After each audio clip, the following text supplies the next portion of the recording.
Most of us think that being in the technology space, you have to learn how to code, how to build a website, or how to build an app.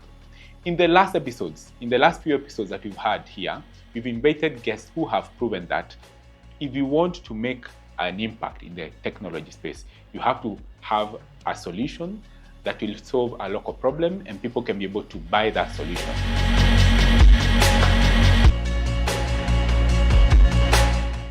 Over the last few episodes, we had guests here who were able to demystify the statement that you have to be a tech guru to be able to come up with a technology solution for a local problem. We had the guest Tom Kenyanjui. Tom Kenyanjui is the founder of Neurolabs, a very new AI company that is transforming how imaging is done in the hospitals. This is how you do a scan normally. You go to a radiologist, they do a scan, and then they print the scan. After printing the scan is sent to your doctor, and the doctor is able to interpret what the scan says. Maybe you have a fracture, the doctor will say, this is the fracture and this is the medication.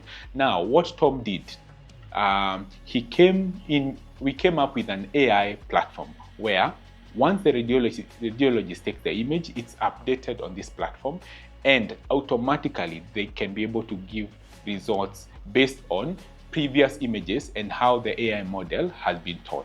This is just a simple case of how Tom has used technology to save time and be able to bring accuracy on reading the results or interpreting the results of the scan images. This is a simplified way to say that if you see a local problem, you don't have to have any coding or technical background to be able to resolve this. You just need to understand the problem and the solution and introduce technology to solve this. So what can we learn from Tom? Tom did a business course as a degree, but because he had so much interest in doing a technical course, he took the degree to their parent, and the parent decided to sponsor him to do a course at Moringa. Just in 6 months, he was able to get so much interest and have passion for technology that when he was finishing the course, he had registered the company and they were able to get some investments to work on this solution. What does it take for you if you're a student or your child, if you're a parent, to start a technology company or come up with a solution that can be resolved using technology? Number one, you have to have passion. Your child has to have passion in technology. How do you identify passion in the child? The child desires to work with technological tools, whether they are applications, whether they are computers, and they go beyond just the basic use of these tools. So if you have a child, whether it's 4 years or 5 years of age, and you see they have a lot of passion on using these tools, please consider supporting them in various ways that we're going to talk about in this episode. Number two, we had another visitor who came on the podcast, Wamboi. Wamboi was a university student who decided that, not like the other students, she would not just sit down and wait for graduation. She decided to participate in a hackathon that was set by Nation Media. Once she registered for the hackathon, the team competed and went all the way to winning, and they got a very good fund. After that, they were invited to work in the Nation Media company just because they decided to compete in these hackathons. We have heard about hackathons, so you may still be having the question of what is a hackathon. A hackathon is just a competition.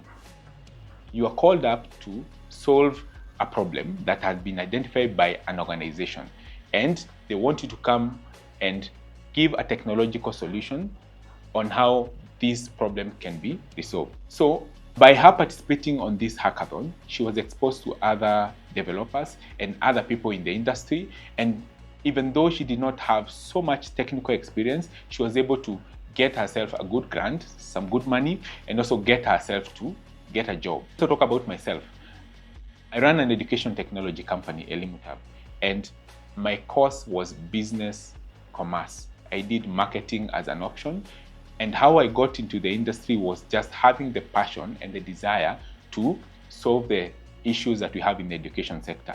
With that, I was able to identify the problem is this. There's a lot of issues of digital illiteracy. The world is changing. Africa will be the biggest resource of staff or employees or even labor by 2030.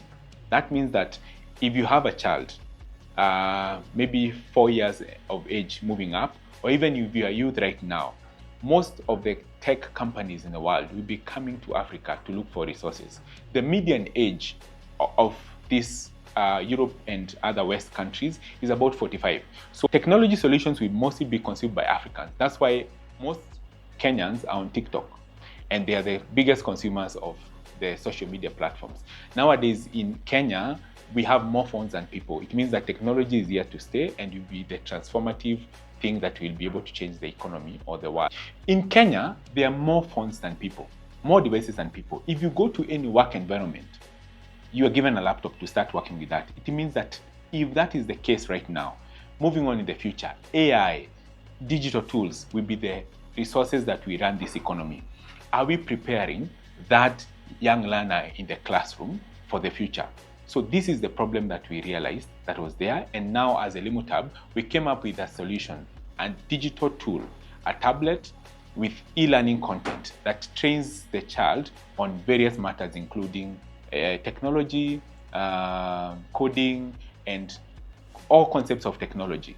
With this solution, we are able to prepare the learner for the future of work. But did I do a technological course from the beginning so that I could found the Limutab? No. I identified the problem and found a local solution that would solve this issue of digital literacy. As a parent, what do? First, you identify if your child has interest or is passionate. How do you identify that? Number one, we said in the previous episodes, start by introducing your child to tech and digital tools. Just a simple video call. Show them how to do a Zoom call in the house. Make sure that they are able to log in by themselves and be able to get an interaction with the digital gadgets. It's not just watching TikTok or YouTube Kids. That is not utilization of digital gadgets. When you see the child has the interest, you can be able to start nurturing the child. You can enroll your child in a STEM academy or enroll them in a STEM school where they can be able to start learning the basics of coding, the basics of building, maybe blocks or robotics, all that. So, and we talked about girls versus boys. Tech is not for boys only. So when you have two options of ballet and option of code, and you have to choose one, please support the girl child in learning this skill, because they're going to utilize this skill even in the future. So some will ask, what if I want my child to become a doctor, an engineer? Do I have to teach them on technology? Tom Kenyanjui is in the health tech. He is not a doctor, but he's transforming how imaging is done in Kenya. We've heard of many different people that are transforming industries because they decided to venture into places where they see a problem and they bring out technology to solve that problem. So your child can be a doctor, but can use technology to solve any problem in the field that they are in. If your child wants to be a pilot, let them have a background in technology. There is a lot of solutions that are needed in this space also. So whichever career or pathway your child needs to take, technology is a must for them to take. If you're a student and maybe you did not choose technology as your main course and you are trying to get into the tech space, there are very many ways you can do that. We say the first thing is get to register for a tech course. They have 6 months courses. Moringa is one of the best schools that many of our speakers have identified. They have a 6-month course, and with this you can be able to accelerate yourself. Whether you did a geography course or you did a maths course, you can be able to add technical background. When you go to look for a job, when you go to employer, you can be able to have additional skills to be able to build that company. Technology is a must for you. If you are a parent and you have a child, and if you are a student and you're figuring out the best career path for you to take, remember passion, remember interest, remember you have to be dedicated, and as much as possible, focus on the problem and what solution technology can bring to that particular problem. Do you know somebody who is solving a problem with technology? Tell us so that we can invite them and they can be able to tell us more of how they're doing it, and even inspire you to continue supporting your child or continue venturing into the space of technology. Be prepared, because the future of work is in technology. Watch out for the next episodes because we'll be inviting more people in the space of technology and how they're using technology in an unconventional ways, and how they are looking at local problems and using technology to solve those problems. Thank you for watching. Let's continue raising geniuses one episode at a time. See you in the next one.